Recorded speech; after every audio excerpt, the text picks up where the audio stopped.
mentioned about the call by the President of Nigeria, President Bola Tinubu, to the Senate in order to increase the number of appeal court justices and also incorporate virtual hearings. For that discussion, we have lawyer Opatola Victor, who is joining us now to discuss this. Thank you so much for your time here on Newsday.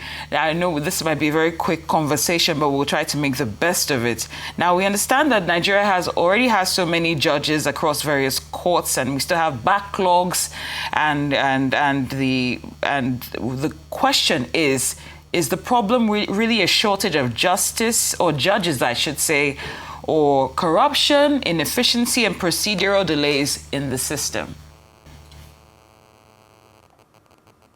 Thank you. Thank you very much for having me. First of all, the approach of the president is a welcome development to increase the number of judges. The study of law and economics, has shown the correlation between development when it comes to legal matters and how the economic of a nation develop. Various scholarly research has been done in regards to this. So increase in justices of the Court of Appeal is a welcome development. But the effect of this is multi-layered. When you look at it specifically, we will come to the first interrogation is deepening the size of justices of Court of Appeal is encouraged and is a welcome development. But what about deepening the legal capacity, the capacity of the Court of Appeal? What about legal accountability? So when the justices of the Court of Appeal increases, that automatically also means that, the workload that will go to the Supreme Court will also increase. So one of the good things here is that chances are the numbers of the justices of the Supreme Court will also increase. But that aside, one of the things that the president has said immediately came to power is that the vision for Nigeria to be $1 trillion economy is achievable. But the truth of the matter is this vision premised on a weak judicial capacity is not feasible. Because when we have always clamored for investors to come into the country, one of those things that investors look at is the judicial capacity, the quickness, in which the justice system attend to commercial issues, from the time lag between which it starts from the lower court to the Court of Appeal to the Supreme Court. The Nigerian judicial system is notorious for the long time in which cases take between the lower court to Supreme Court. So, expanding the numbers of justices of Court of Appeal is a welcome development. It will ensure that cases at the appellate level are quickly dispensed with and justice is served. But notwithstanding, that itself alone is not enough for the kind of judiciary we envisage. So we have to talk about independence of the judiciary, the capacity of the judiciary to draw their own budget directly from the consolidated account, not waiting for politicians to give them handouts, build houses for them, give them car, which in itself impugns on independence of the judiciary. Now we have to talk about the trust in the system. That is one of the things we have to start working on. We also have to, discuss about the legal capacity of the court to deliver justice. So increasing the numbers of justices in Court of Appeal, it's a welcome development, but it's not enough. There are so many layered things we need to look into. Indeed. But this, as it is right now, is a good start. Very good. Let's take a look. You mentioned the issue of legal capacity and, of course, the issue of trust, as it were. So what guarantees would ensure the effective dispensation of justice based on individual conduct of these judges over time in the course of their work if their numbers are increased?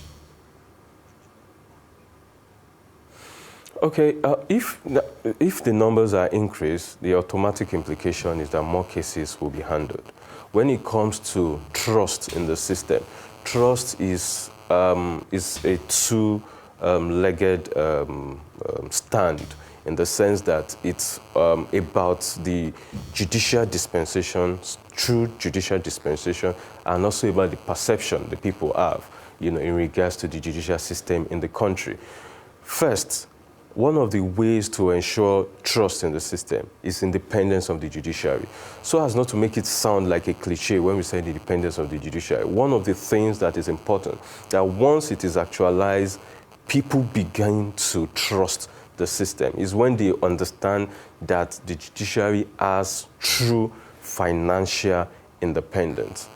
Now, when you look at majority of the states, if not all the states in Nigeria, the judiciary system in each state does not, even at the national level, do not have financial independence. The National Assembly disposes whatever it wants or whatever it wishes to the judiciary.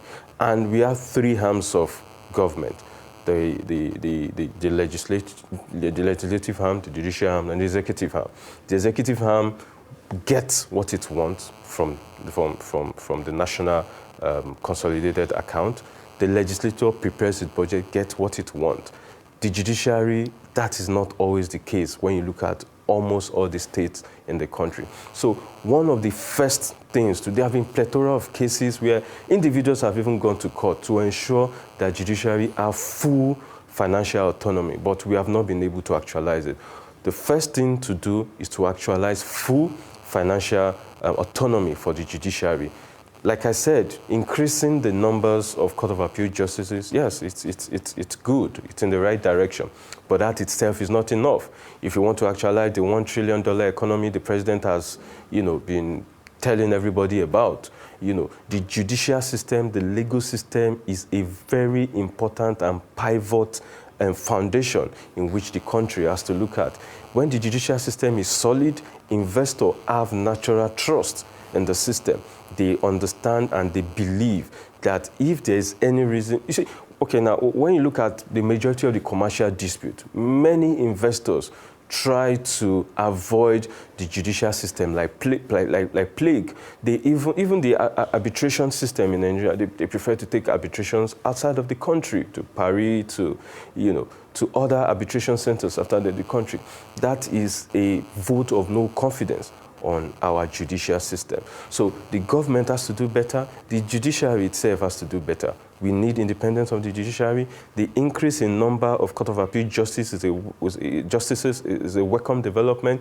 We need to talk about the increase in number of the Supreme Court justices to bring down the workload. The numbers of years between the trial court and Supreme Court is too much. We're talking about 10, 15 years thereabout. That is too much. So we need to start talking about the Supreme Court too. Do we want to increase the numbers of justices of the Supreme Court? That's one. Do we want to decentralize it, make it regional? That's another way to go, because the important thing here is for justice to be served, not only to be served timelessly. Absolutely. You've done justice to this very crucial topic, and we'd like to thank you for your time and analysis here on Newsday. Opatola Victor, lawyer. Thank you very much.